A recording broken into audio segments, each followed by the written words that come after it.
Hechos, el capítulo 8. Ustedes quizás se acuerdan, no sé, porque han pasado 3 semanas desde que estuvimos en 1 de Pedro, que Pedro escribe a los cristianos de la iglesia primitiva que desde el inicio estaban siendo perseguidos. Desde el inicio. Eso implicaba para ellos, en muchos casos, perder sus trabajos, perder sus casas, amistades, tener que salir de su ciudad, huir de la persecución, escaparse de los que los perseguían y encontrarse en un lugar distinto, un lugar diferente. Entonces, ¿cómo reaccionaron los cristianos al enfrentar esa persecución? ¿Qué es lo que ellos hicieron cuando terminaron en un lugar nuevo, un lugar diferente? Imagínense cuando llegaban muchos cristianos, en algunos casos, porque eran miles y miles de personas que terminaban escapándose, cuando llegaban los cristianos, miles de ellos, a un lugar nuevo. Quizás nosotros leímos ese texto y no nos ponemos a pensar, pero felizmente hoy día podemos pensarlo con más claridad. Porque imagínense si llegaron miles de ellos a un lugar, ¿cómo reaccionaron algunos de los que eran de las ciudades donde los cristianos habían llegado? Han venido aquí, no son como nosotros, han venido aquí, están con mucha necesidad, por eso están dispuestos a trabajar por menos que nosotros ganamos. Han venido aquí para quitarnos nuestros trabajos, han venido aquí y ¿con qué motivo han venido? Ya saben a dónde voy, ¿no? Entonces ponte en el lugar del cristiano que está siendo perseguido, llegas a un lugar nuevo, no conoces a nadie, no tienes casa, no conoces bien cómo es el movimiento de esta ciudad, donde tú estás, no por voluntad propia, sino porque has tenido que hacerlo. Y si eres cristiano, ¿cuál es la primera cosa que vas a hacer? ¿Cuál va a ser tu prioridad al llegar a ese lugar nuevo? Interesante. ¿Cuál era la actitud de esos cristianos del primer siglo? ¿Qué es lo que ellos hacían? Hechos capítulo 8, versículo 1. Saulo, que luego llega a ser conocido como el apóstol Pablo, estuvo de acuerdo con la muerte de Esteban. Esteban fue el primer mártir de la iglesia cristiana. Era por decirlo así, un diácono, un siervo en la iglesia. Y él terminó predicando a los religiosos y ellos lo mataron. Y Saulo estaba ahí presente ese día. Y dice que ese día se desató una gran persecución contra la iglesia que estaba en Jerusalén.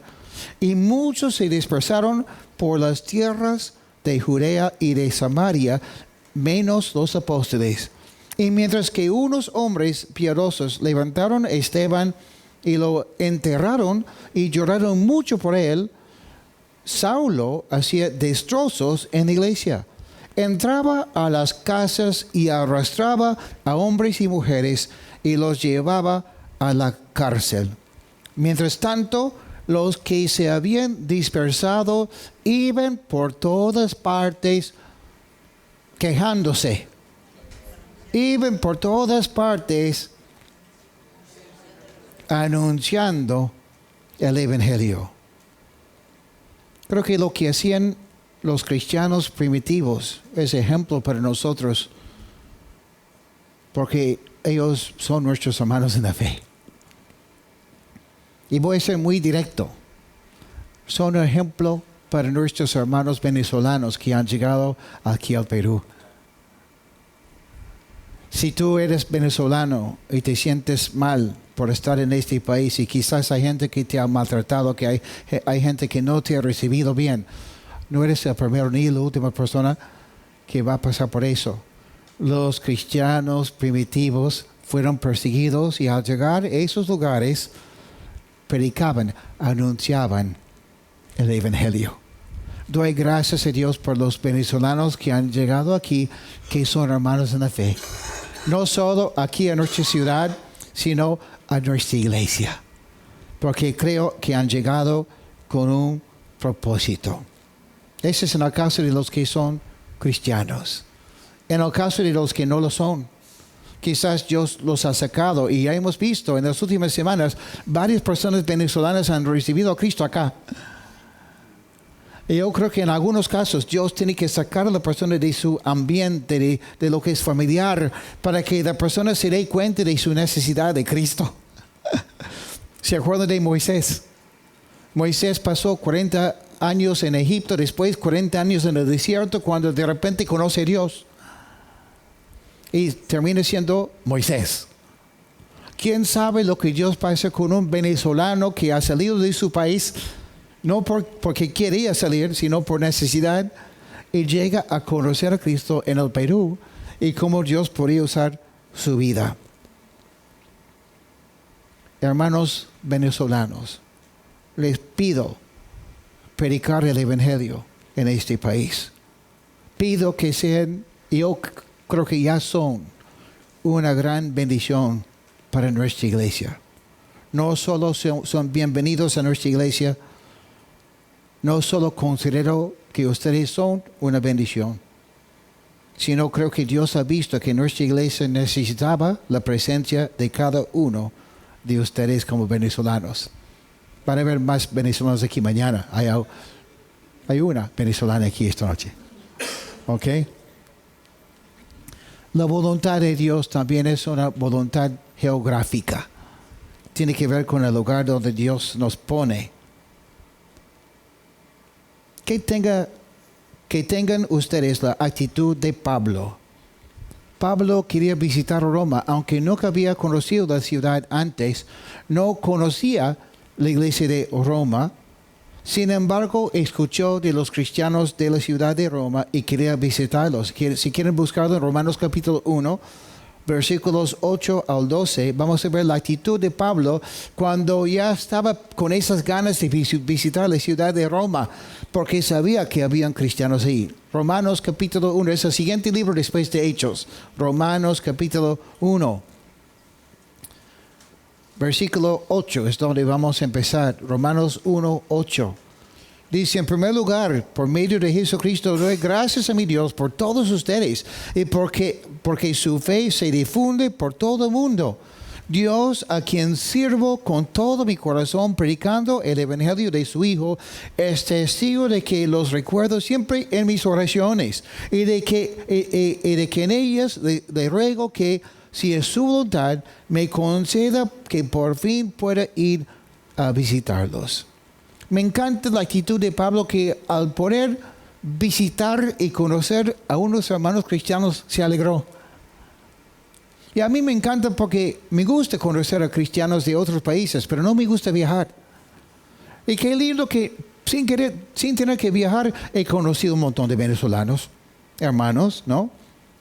Pero me gusta lo que dice aquí, versículo 10 dice, y de que en ellas le ruego que, si es su voluntad, me conceda que por fin pueda ir a visitarlos, porque deseo, versículo 11, verlos para impartirles algún don espiritual a fin de que sean fortalecidos. Es decir, para que nos fortalezcamos unos a otros con esta fe que ustedes y yo compartimos.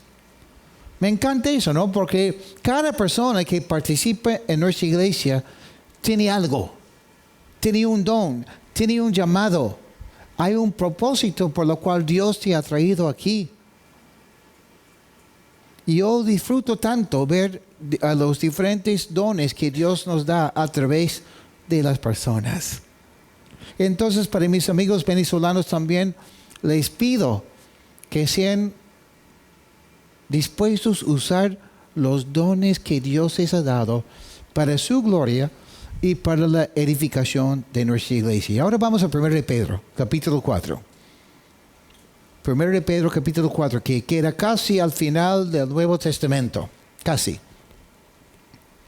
Recordando que Pedro escribe a los cristianos perseguidos, como he dicho, y sabiendo que la persecución de los cristianos está aumentando un montón en nuestro tiempo, saben que hay mucha persecución que está pasando en el mundo el día de hoy. ¿Lo sabían? Y ahora, me imagino que si leen el Trome, no lo saben. Pero si leen un periódico que realmente hable de las noticias y si prestan atención a las noticias internacionales, van a darse cuenta de que cada día se mueren cientos de cristianos por su fe en el mundo de hoy. Entonces tenemos que saber qué hacer como cristianos en este tiempo. Versículo 7. Yo sé que hemos estudiado estos versículos hace 3 semanas, pero vale la pena repasarlo y profundizarnos en eso. Es lo que siento en mi corazón que tenemos que hacer. Versículo 7, 1 de Pedro capítulo 4. El fin de todo se acerca. Por lo tanto, pórtense juiciosamente y no dejen de orar. Dice que el fin de todo se acerca. No sé qué piensas cuando lees esta frase, el fin de todo se acerca. Quizás en algunos casos nos pone nerviosos escuchar eso. En otros casos ansiosos, en otros casos dudamos si sea la verdad o no. En otros casos dicen, ay, esos son los locos que siempre hablan de que Cristo va a volver en cualquier momento.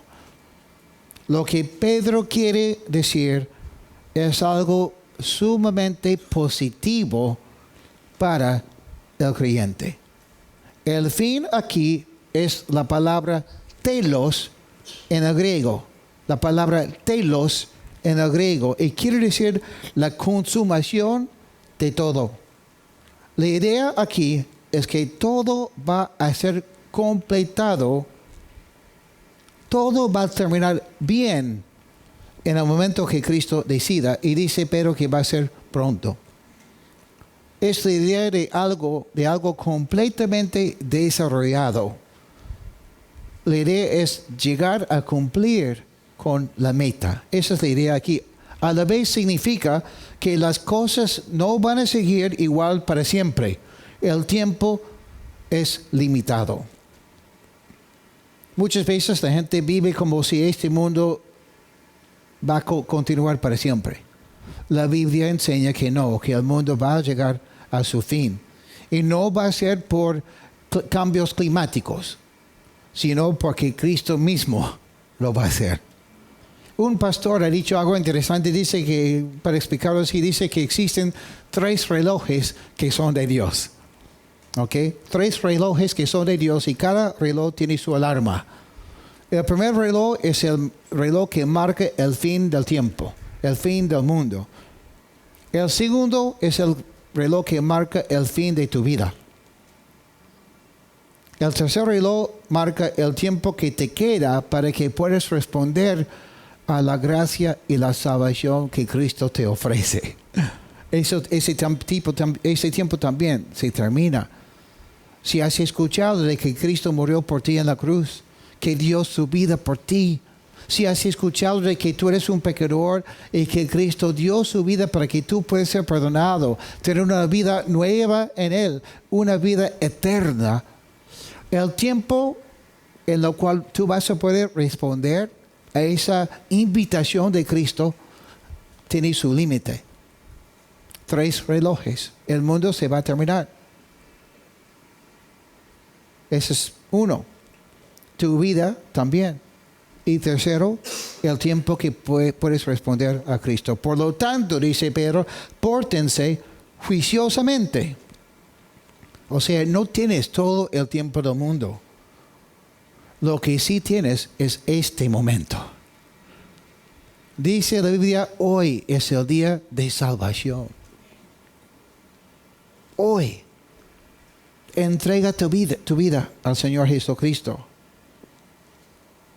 Portarme juiciosamente significa verme tal como Dios me ve también. La única manera de saber cómo es que Dios me ve es cuando estudio la Biblia. Porque la Biblia me enseña quién soy en Cristo. ¿Quién soy? Es una pregunta muy importante, ¿no? Cuando sé quién soy, en Cristo, ya no sufro de ese problema de la autoestima bajo. Tampoco no me vuelvo soberbio, porque entiendo que lo que necesito es Cristo. Y Cristo me estima. Y cuando sé que Cristo me estima, eso es más que suficiente. Basta con esa verdad. Tampoco no me vuelvo soberbio, porque sé que toda buena dádiva, todo regalo, todo lo que es bueno, viene de Dios. Yo no soy tan guapo porque soy guapo. Yo soy guapo porque Dios me ha hecho así. Todas las cosas buenas que tenemos en la vida, las tenemos por Dios. Soy lo que soy, lo bueno y lo malo, por la gracia de Dios. Porque si no fuera por la gracia de Dios, estaría muerto. Dios me da la vida por gracia. Después dice Pedro aquí, no dejen de orar. En la oración podemos escuchar el corazón de nuestro Señor y poder vivir en paz. Podemos vivir en paz cuando estamos en la oración. La oración nos permite someternos a su voluntad de Cristo. La oración nos ayuda a entender la perspectiva de Dios. Honestamente, he pasado por una semana bien dura. Y el día de ayer fue un día bien duro para mí. Y qué lindo ha sido para mí llegar aquí en la noche y poder alabar al Señor y orar. Entré quizás un poco así y salí con paz, hasta con alegría y con confianza en mi Señor.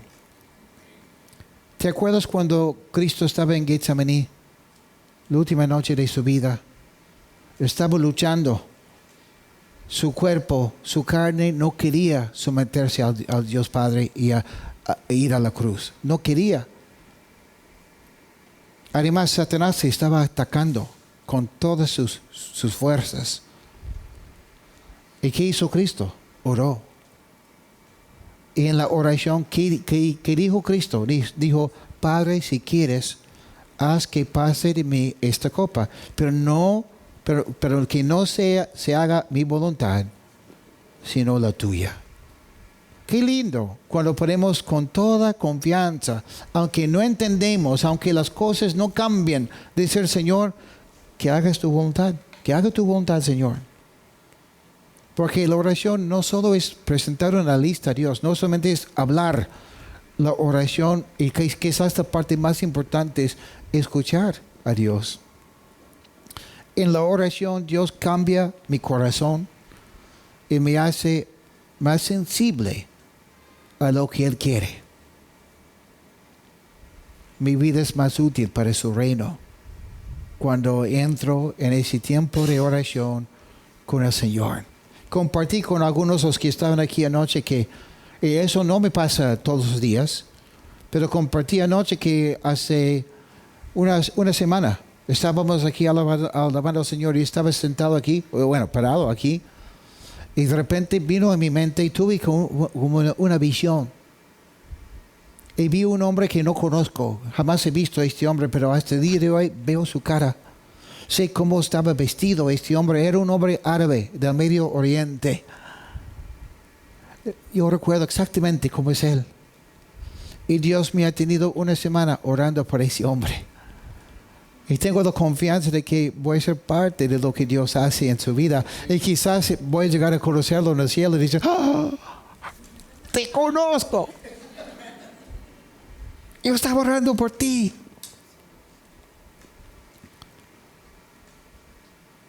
Vivir con prudencia, vivir juiciosamente, sabiendo que la venida de Cristo es eminente. Y ahora, las iglesias se equivocan cuando buscan hacer su reino en este mundo en vez de esperar el reino de Dios en el cielo. Esperar su venida. Mi perspectiva cambia y debería cambiar. Y nuestra perspectiva debería cambiar cuando empezamos o cuando esperamos la venida del Señor Jesucristo. Por ejemplo, cuando hay un incendio y la mamá sabe que su bebé está ahí en esa habitación y hay un incendio, ¿qué hace la mamá primero? Y dice, mi televisor, mi televisor. No, primero busca a su hijito, su hijita, ¿lo cierto? La vida de su bebé es importante. Hay gente que usa a las personas para obtener cosas materiales, pero el cristiano usa las cosas materiales para apoyar y servir a las personas, sabiendo que sus almas valen un montón para el Señor. Porque al final, todo lo que vemos en este mundo se va a quemar.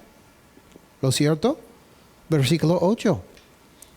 Por sobre todas esas cosas, ámense intensamente. Me gusta esa palabra, intensamente, los unos a los otros, porque el amor cubre infinidad de pecados. Hablamos de eso también hace 3 semanas, pero quiero enfatizar unas cositas más. Muchos cristianos se decepcionan porque piensan que entregar sus vidas a Cristo significará el fin de sus problemas. Ya sabemos que no es así. El fin del mundo, tal como lo conocemos y lo que esperamos, no es cuando entregamos nuestras vidas al Señor, tenemos que esperar. Y mientras esperamos, hay problemas, hay conflictos, hay dificultades. Eso sí, tenemos que aprender. En este mundo sí, vamos a tener que soportar muchas tribulaciones. Eso es lo que Pedro nos va enseñando, nos viene enseñando hace unos capítulos ya. ¿Lo cierto? Pero otra equivocación, y por eso dice Pedro aquí, ámense intensamente. Y dice, el amor cubre multitud de pecados. ¿Y por qué lo dice? Porque otra equivocación es que pensamos que los cristianos, bueno, no pensamos que son perfectos, pero pensamos que sí, por lo menos que son mejores que nosotros. ¿Me entienden o no? Ay, pero esos cristianos dicen ser cristianos. Yo tengo bastante paciencia conmigo mismo. Pero con los demás, dice ser cristiano, pero mira cómo se porta. Justo hoy día, Betty me dijo, Brian, tengas paciencia, nadie es perfecto.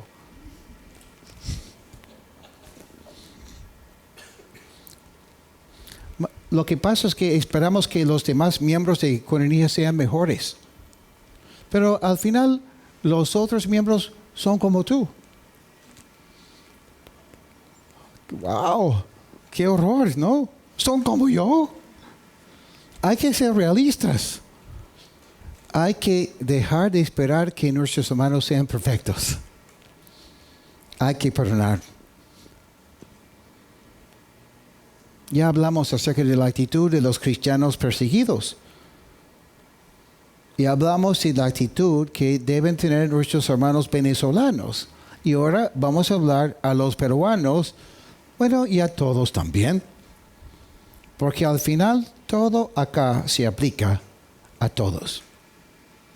Si el cristiano perseguido debe pensar que Dios le ha puesto en un lugar nuevo para predicar y para ser una gran bendición para otros, ¿cuánto más los que se encuentren en su tierra natal? Si tenemos las comodidades, si ya conocemos y tenemos muchos amigos y hemos crecido acá, con mayor razón debemos de vivir predicando el Evangelio porque conocemos bien la cultura.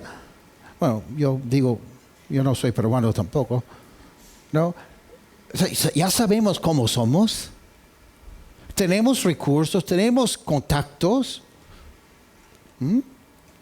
Dice aquí, bríndense mutuo hospedaje, pero no lo hagan a regañadientes. El hospedaje, la hospitalidad, como hablamos hace 3 semanas, requiere algo de nosotros. Abrir nuestros ojos y ver lo que está pasando alrededor. Hay muchas historias, hay varias historias en el Antiguo Testamento. Hay una historia en Jueces, por ejemplo, cuando un hombre llega a tal ciudad con su concubina, y ahí están en el parque, por decirlo así, ¿no? En la plaza, por decirlo así, esperando, y nadie se da cuenta. Y por fin un viejito que viene del campo de su chacra y ya es casi la noche, se da cuenta que hay un hombre ahí que necesita hospedaje. Pero ¿cuántos habían pasado por ahí sin darse cuenta? Y Cristo mismo cuenta esa historia de los religiosos que ven al hombre, al samaritano, golpeado, maltratado, que lo dejaron como muerto. Y los religiosos pasan por ahí y ni se dan cuenta, ni toman interés. Y al final es el samaritano que se da cuenta y lo recoge, paga para que lo cuiden, etc. ¿Lo cierto? Entonces tenemos que abrir nuestros ojos. Dejar de ser egoístas, porque muchas veces es muy fácil decir, yo soy hospitalario, que solo que hace tiempo que no uso mi hospitalidad porque no hay necesidad. Bueno, no hay necesidad porque estás cegado. La persona que necesita hospitalidad normalmente no te lo va a decir. Tú tienes que darte cuenta. O sea, tenemos que cambiar nuestra actitud y dejar de seguir la corriente. La manera que tratamos a la persona que está fuera de nuestro grupo, escúchenme, la manera que tratamos a la persona que está fuera de nuestro grupito es la manera que tratamos a Cristo. ¡Ay, estoy tan contento porque voy a Coronilla y me encuentro con mis patas! Siempre estamos sentados aquí en esta mesa. Esta es nuestra mesa. Aquí estamos. ¡Ay, qué bueno! Ahí está. Y ni por acá. Cristo está sentado en la otra mesa. Pero no había lugar para Él. ¿Se han dado cuenta que en algún sentido uno de los problemas que tuvo la iglesia de Laodicea, a la cual Cristo escribe una carta en el libro de Apocalipsis, tiene que ver con su falta de hospitalidad? Apocalipsis capítulo 3 y el versículo 20 es un versículo muy conocido por los cristianos. Lo usamos muchas veces para predicar el evangelio, etc. Pero quiero que lo leamos como si estuviéramos ahí, como la iglesia de Laodicea. Cristo escribe y dice, mira, yo estoy a la puerta y llamo. Si alguno oye mi voz y abre la puerta, yo entraré en su casa y cenaré con él y él cenará conmigo. ¡Wow! Muchas veces lo tomamos como muy espiritual y está bien. Pero aquí vemos a Cristo fuera de la iglesia. Y interesante porque no dice Cristo estaba tocando la puerta, tocaba el timbre, sino dice, estoy a la puerta y llamo. Eso es para mí curioso. Está llamando. Y los cristianos, seguramente adentro, tan ocupados, pasándolo tan chévere que ni se dan cuenta que Cristo está afuera. Son muchos los pasajes de la Biblia que se tratan de la hospitalidad o la falta de ella. La hospitalidad bíblica mayormente se trata de dar lo poco de lo que tenemos, o hasta se puede decir, dar lo que no tenemos para servir al Señor. En 1 Reyes, capítulo 17 del Antiguo Testamento, vemos en el versículo 8 una historia que pasó durante el tiempo de hambruna. Nadie tenía de comer casi. Poca comida había. Tanto sí que en Israel no quedaba comida. Y Dios manda a su profeta ir y salir de Israel, porque Dios quiere proveer para él en un pueblo pagano. Ese profeta Elías, un profeta bacán, dice versículo 8, primero de Reyes capítulo 17, versículo 8, la palabra del Señor vino a Elías y le dijo, deja este lugar y vete a vivir por algún tiempo en Sarepta de Sidón. Ya he dispuesto que una viuda que ahí vive, que ahí vive, te dé de comer. Elías abandonó ese lugar y partió a Sarepta. Cuando llegó a la entrada de la ciudad, vio a una mujer que recogía leña. Era viuda. Elías la llamó y le dijo, te ruego que me des a beber un vaso de agua. Para nosotros hay un vaso de agua, pero en un tiempo de sequía, un vaso de agua era algo sumamente costoso, tenía mucho valor, ¿no? Ya iba la mujer por el agua cuando Elías la llamó y le dijo, también te ruego que me traigas un poco de pan. Pero ella le respondió, te juro por el Señor tu Dios que no he cocido pan. Solo me queda un poco de harina en la tinaja y unas gotas de aceite en una vasija. Con los leños que me viste recoger, voy a cocer el último pan para mi hijo y para mí. Después de comerlo, nos dejaremos morir. Pero Elías le dijo, no tengas miedo, ve y haz lo que quieras hacer. Pero antes, cuece una pequeña torta bajo el rescoldo y tráemela. Después cocerás pan para ti y para tu hijo. El Señor, el Dios de Israel, me ha dicho, no va a faltar harina en la tinaja, ni va a disminuir el aceite de la vasija hasta el día en que el Señor haga llover sobre la tierra. La viuda hizo lo que Elías le dijo, y los tres comieron durante muchos días. Y tal como el Señor se lo prometió a Elías, no faltó harina en la tinaja, ni bajó de nivel el aceite en la vasija. Esta viuda dio prácticamente lo que no tenía. Y así demostró la hospitalidad y terminó siendo muy bendecida por el Señor.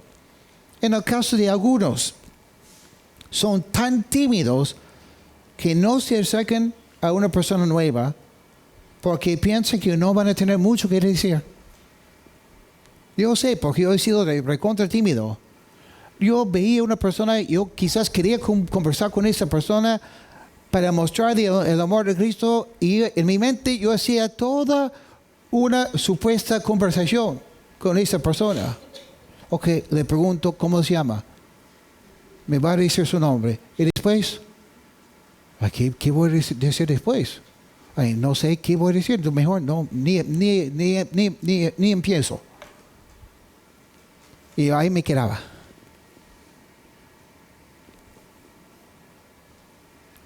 ¿Cuál es el principio aquí? Ofrezcas al Señor y a esa persona las pocas palabras que tienes. Porque ustedes han pasado por eso, ¿no? Saben que tienen una reunión muy importante con el jefe el día lunes, algo así, y todo el fin de semana aquí están pensando, voy a decirle tal cosa. Y si me dice tal cosa, porque seguramente me va a decir tal cosa. Y cuando me dice tal cosa, yo le voy a responder así. Y cuando me responde así, yo le respondo así. Y terminamos preocupados todo el fin de semana y al final nunca sale así la conversación. Nos preocupamos tanto. Por eso ofrezcamos a Dios, por favor, lo poco que tenemos para mostrar el amor de Cristo. En el caso de otros no tienen muchos recursos, pero sí tienen poco. Y eso podrían ofrecer a Dios y a la persona. Por si acaso, no hablo de dar un poco a la iglesia. Estoy hablando de mostrar hospitalidad entre las personas, ¿ok? Ay, pero Brian, plata no tengo. ¿Tendrás una sonrisa? ¿Un abrazo? ¿Podrías preguntar a una persona con sinceridad, ¿cómo estás? Vale un montón. Y no hablo de la persona que, porque a veces ustedes saben cómo son las personas, ¿no? Por ejemplo, digo, hola María, me dice, hola, bien. A veces digo, no en el caso de María, pero es un ejemplo, ¿no? Pero María, no te pregunté cómo estás porque no me importa. Bromeando, ¿no? Pero qué diferente cuando preguntamos a una persona cómo está y realmente queremos saber. Pero Brian, igual, soy tan tímido. Veo a una persona ahí y quiero conversar con esa persona, quiero apoyarle, pero es una gran lucha para mí. Qué bueno que eres parte de una iglesia cristiana. No todo depende de ti. ¿Saben lo que yo he tenido que hacer? Imagínense, yo llegué aquí al Perú y las únicas dos cosas que yo sabía decir en castellano era tengo hambre y preguntar ¿dónde está el baño? Las dos cosas necesarias para un hombre. ¿Lo cierto? Entonces yo iba a la iglesia y veía que entraban personas nuevas. Y yo quería mostrarles el amor de Cristo, pero ¿con qué palabras? ¿Qué le voy a decir? ¿Dónde está el baño? Soy nuevo aquí, pues. Tengo hambre. Vete a la calle. Pero ¿saben lo que yo empecé a hacer? Cuando aprendí un poquito. ¿Eres nuevo? Ya, ven. Amigos, él es nuevo. Porque no podía decir nada más. Y eso era mi manera de demostrar hospitalidad.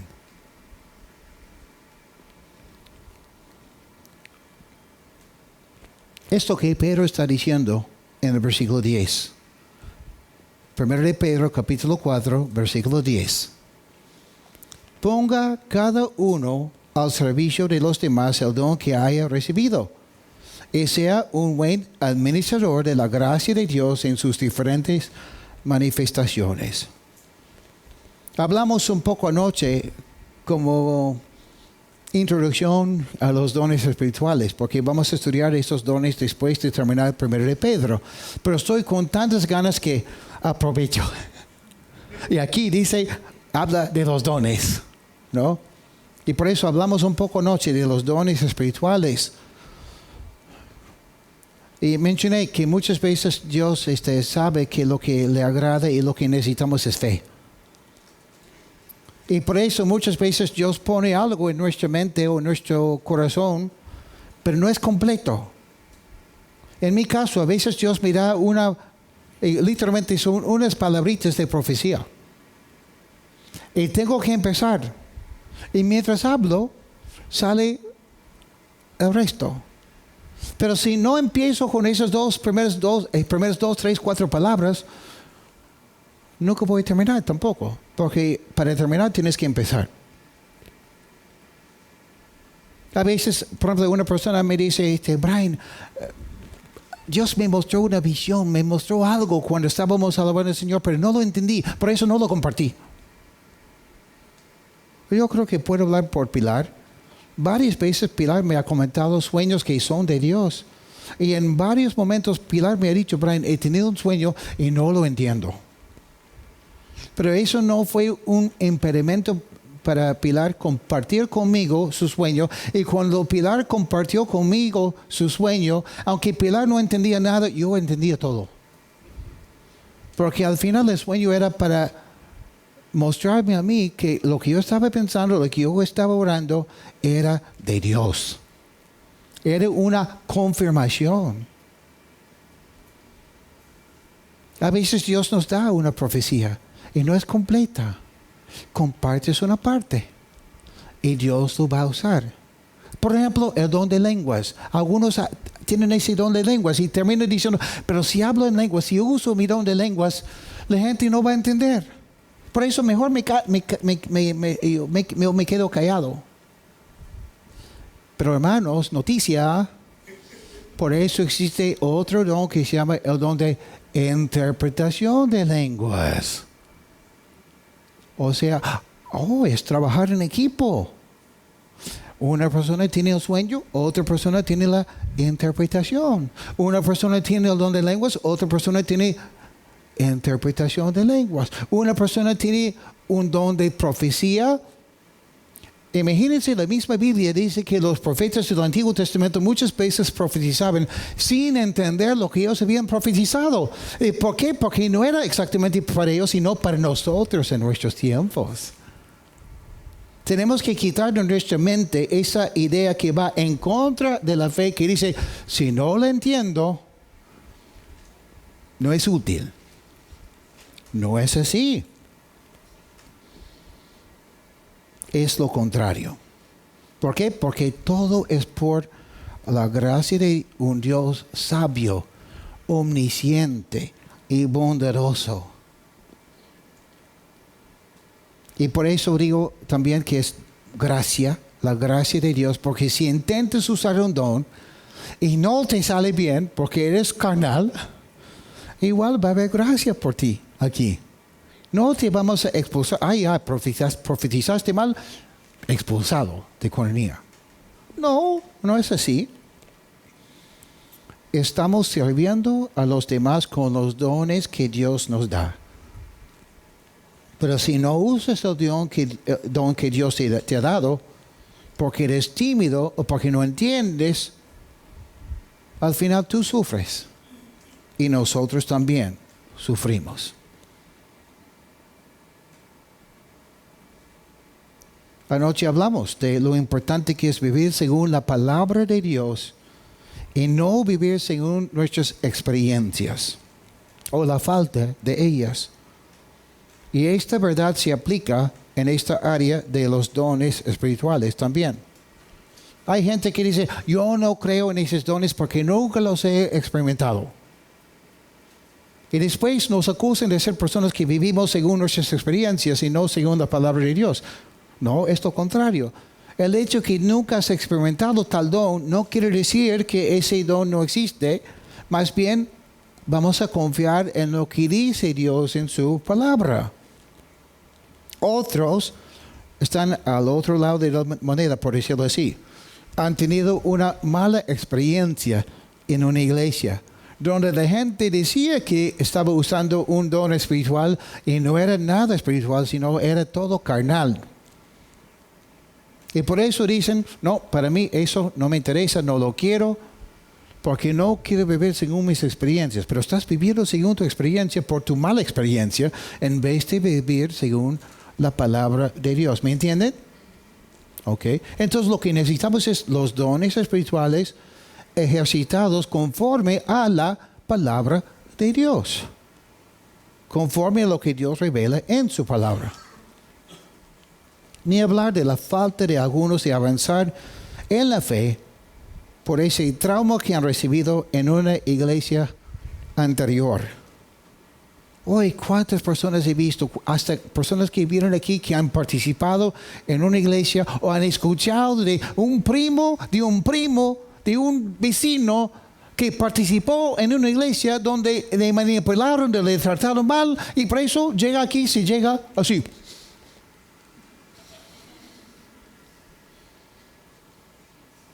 Y no se atreve ni saludar a la persona casi, ¿no? Es tiempo de dejar a Dios administrar la sanación y la restauración que necesitamos para poder empezar a crecer de nuevo. Honestamente, hermano, si te han hecho daño en tal iglesia, si un pastor te ha tratado mal, en primer lugar te pido perdón al nombre de los pastores. Pero en segundo lugar, no es justo que me juzgues a mí por lo que otro te ha hecho. Déjame a mí cometer mis propios errores.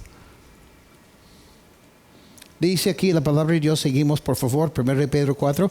Cuando hable alguno, hágalo ciñéndose a las palabras de Dios. Cuando alguno sirva, hágalo según el poder que Dios te ha dado, para que Dios sea glorificado en todo por medio de Jesucristo, de quien son la gloria y el poder por los siglos de los siglos. Amén. Hablar ciñéndose a las palabras de Dios. La idea aquí es, en vez de expresar mi opinión, porque todos tenemos una opinión, ¿no? Todas las madres aquí saben que todos tienen su opinión. Ay, yo recuerdo cuando mis hijas, más que todo, eran pequeñas. Y en mi país tenemos esa costumbre que cuando hace calor, salimos a la calle con el cochecito y los niños descalzos, porque hace calor. Y no están bien abrigados porque hace calor. Y, Betty volvía a la casa a veces y decía, ay, cómo me han maltratado, cómo me han hablado mal, porque he sacado a mis hijas así. Dice, hace tanto calor y dicen que mis hijas tienen que estar abrigadas.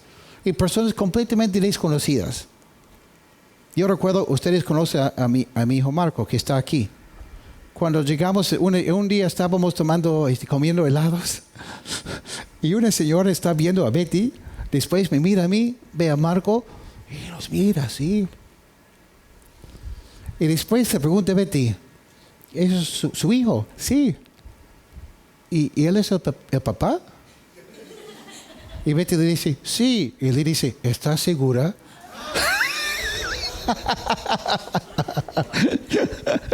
Sí, estamos seguros. Todos tienen su opinión. Pero más vale la palabra de Dios, ¿no es cierto? Debo hablar lo que Dios dice. Cuando alguien sirva, dice aquí, la palabra aquí es diaconeo. Cuando alguien apoya. ¿Cómo? Según lo que el pastor te manda. No. Según el poder o la fuerza que Dios le haya dado.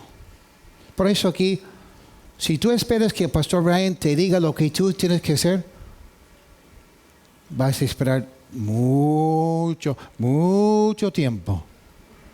Porque yo no estoy en ese negocio de mandar a la gente.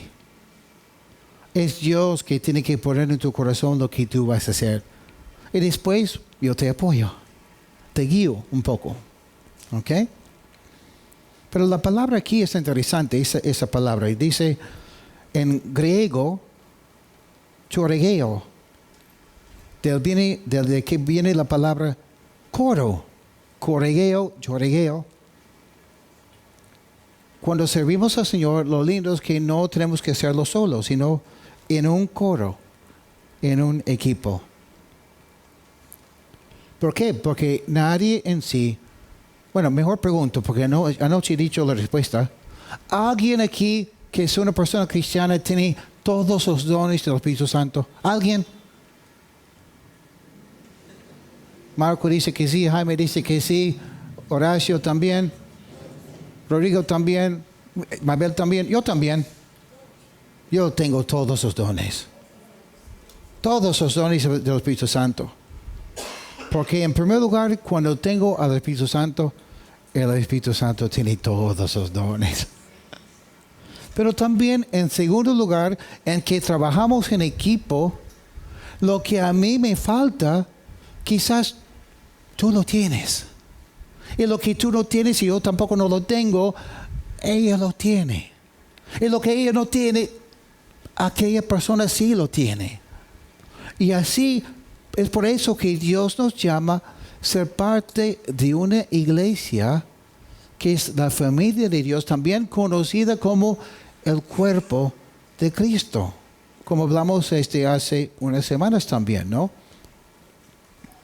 La Biblia desconoce la idea de un cristiano solitario. Un cristiano que ministra ahí por su lado, es bien valiente porque lo hace todo solo. El problema es que la Biblia desconoce esa idea. Y he compartido mi testimonio. ¿Cómo ser hospitalario cuando no hablas castellano? Qué bueno que habían otros hermanos que sí tienen ese don de hablar castellano. Hay gente que tiene el don de la misericordia. Pero ¿cómo van a demostrar la misericordia si no hay nadie que lo necesite? Y si tienes el don de misericordia, que es ese don en el cual, bueno, todos tenemos, sentimos compasión, tristeza, algo así cuando a una persona le pasa algo, ¿no? Pero ese es un don en el cual esa persona realmente sabe, tú lloras y la persona llora contigo. Esa persona siente tu dolor. Yo no soy así. Ese es un don que normalmente no le tengo, la misericordia. Pero qué lindo cuando hay en la iglesia una persona que es así, ¿no es cierto? Pero esa persona no puede ejercer su don de la misericordia si no hay nadie que la necesite. ¿Ok? Hay gente que enseña. Qué bueno que hay gente que nos enseña la palabra del Señor. Hay otros que evangelizan. Qué bacán, ¿no? Bueno, todos debemos de enseñar en algún momento. Todos debemos de evangelizar en algún momento. Pero todos tenemos nuestras limitaciones. Por eso tenemos que dejar de vivir, escúchenme, tenemos que dejar de vivir según lo que somos. ¿Cuántas veces les hablo de eso? Brian, yo soy así. Yo soy así. ¿Así? Es tiempo de decir, Dios, tu palabra dice que soy nueva criatura. Y ahora enséñame quién soy. Enséñame cómo tengo que vivir. El problema es que queremos servir a Dios siendo lo que siempre hemos sido. Pero Dios ya dice que este hombre viejo tiene que morir. Ese hombre carnal tiene que morir. Es tiempo de vivir, como dice Pedro aquí, en el poder de Dios. Servir al Señor en la vida cotidiana, en la iglesia, mostrando el amor y la hospitalidad, usando los dones que Dios nos ha dado a cada uno, y así vamos a vivir juiciosamente. Porque recordamos siempre que los dones que Dios nos da y las personas que Dios pone en nuestro camino,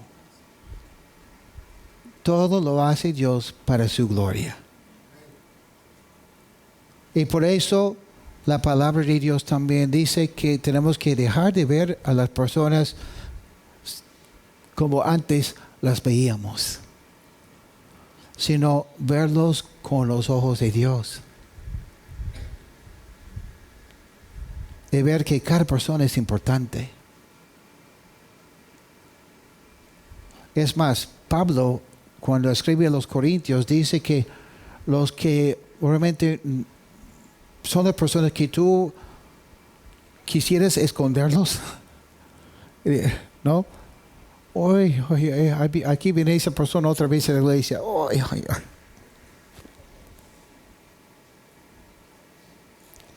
Esas son las personas que son muy útiles. Nos enseñan mucho. A mí me gusta la música. Y siempre cuando estamos cantando, siempre hay esa persona que hace mal. Esa persona me sirve mucho para enseñarme la paciencia.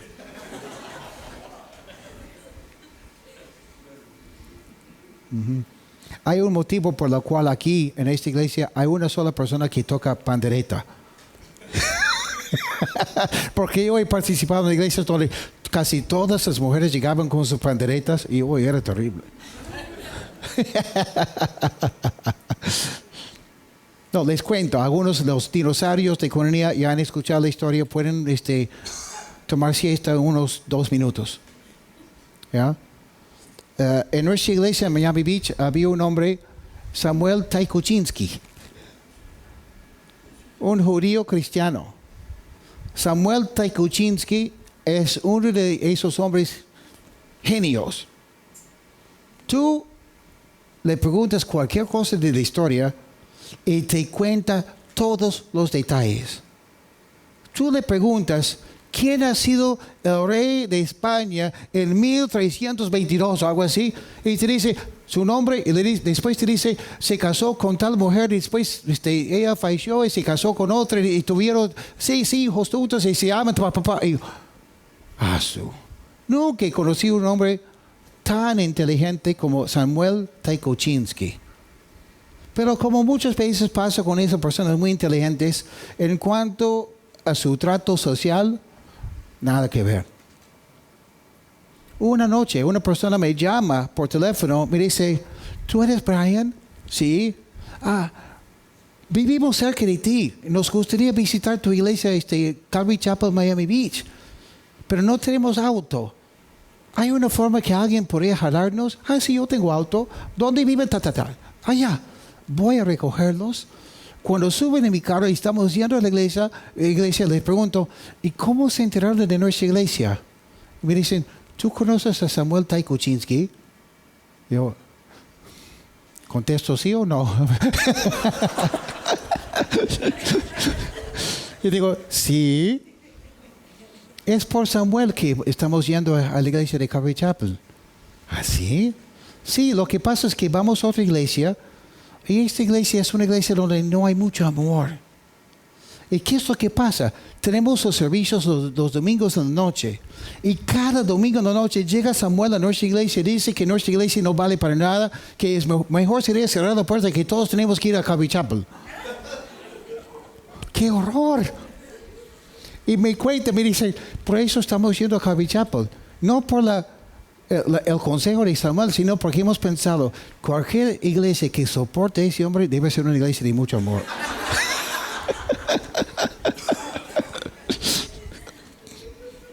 Esta es la vida real, por si acaso. Las personas valen para el Señor.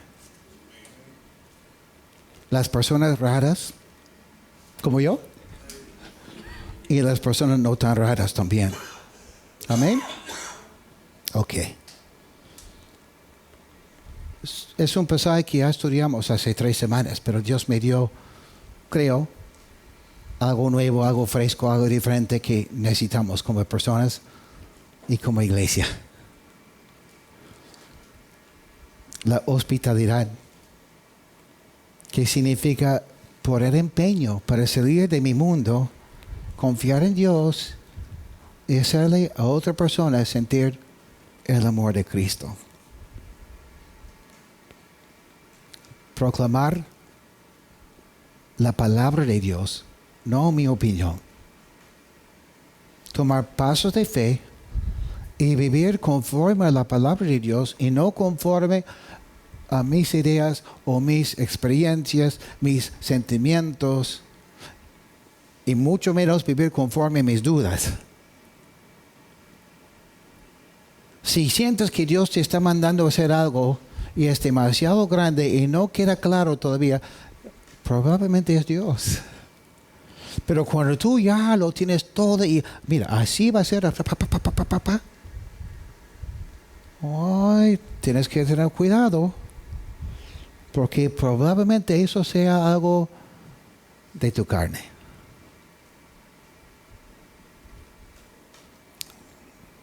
Señor, gracias por lo que hemos visto, lo que hemos escuchado en tu palabra esta noche. Y gracias, Señor, porque tu plan para nosotros es mayor que el plan que tenemos. Señor, cuando tú nos haces una nueva criatura, esa nueva criatura no es como la otra persona. Claro que vivimos en el mismo cuerpo, no cambia el color de nuestros ojos, nada así, pero tú quieres cambiar muchísimas cosas en nuestras vidas, porque quieres que aprendamos a vivir por fe. Y vivir por fe significa confiar plenamente en ti. Eres el buen papá. Igual que cuando éramos niños y el papá quizás nos enseñaba no cruzar la pista solo, sino esperarle al papá. Señor, muchas veces nos dices que tenemos que esperar, porque tú sabes lo que podría pasar al continuar. Y al contrario, Señor, cuando tú nos dices que es tiempo de avanzar, tiempo de tomar un paso de fe, tiempo de cruzar la pista, no queremos detenernos tampoco, porque tú sí vas a cruzar. Perdónanos, Señor, por las veces cuando en vez de seguirte, has tenido que esperarnos y volver atrás para buscarnos como esa ovejita perdida cuando dejaste los 99 para buscarlo. Señor, pido por aquella persona que está aquí esta noche, pero está viviendo lejos de ti, para que pueda tomar una decisión y entregar su vida a ti. Pedirte perdón, Señor, y empezar a caminar contigo y conocerte cada día un poco más. Gracias por tu gran amor, tu paciencia. Gracias por los dones espirituales. Pedimos que esos dones sean manifestados entre nosotros para tu gloria y para nuestra edificación. Señor, yo pido por aquella persona que quizás tú le has dado unas cuantas palabritas que son de ti, o que tú estás tocando su corazón para confiar en ti porque tú le quieres dar un regalo, un don nuevo, pero tiene ese temor y lucha con su propio intelecto porque quiere que todo sea lógico. Cuando tú eres lógico, sí, pero eres mucho más. Tú vas más allá que la lógica, porque lo que es lógico para ti, siendo tan sabio, no es lo que nosotros consideramos lógico. Nuestra mente es tan pequeña que no podemos captarlo. Pero eso no quiere decir que no sea lógico, porque tu plan es perfecto. Permítanos, Señor, en los últimos minutos que vamos a tener ese tiempo para alabarte, que tu Espíritu Santo nos ministre, que podamos escuchar tu voz. Te lo pedimos en el nombre de Jesús. Amén.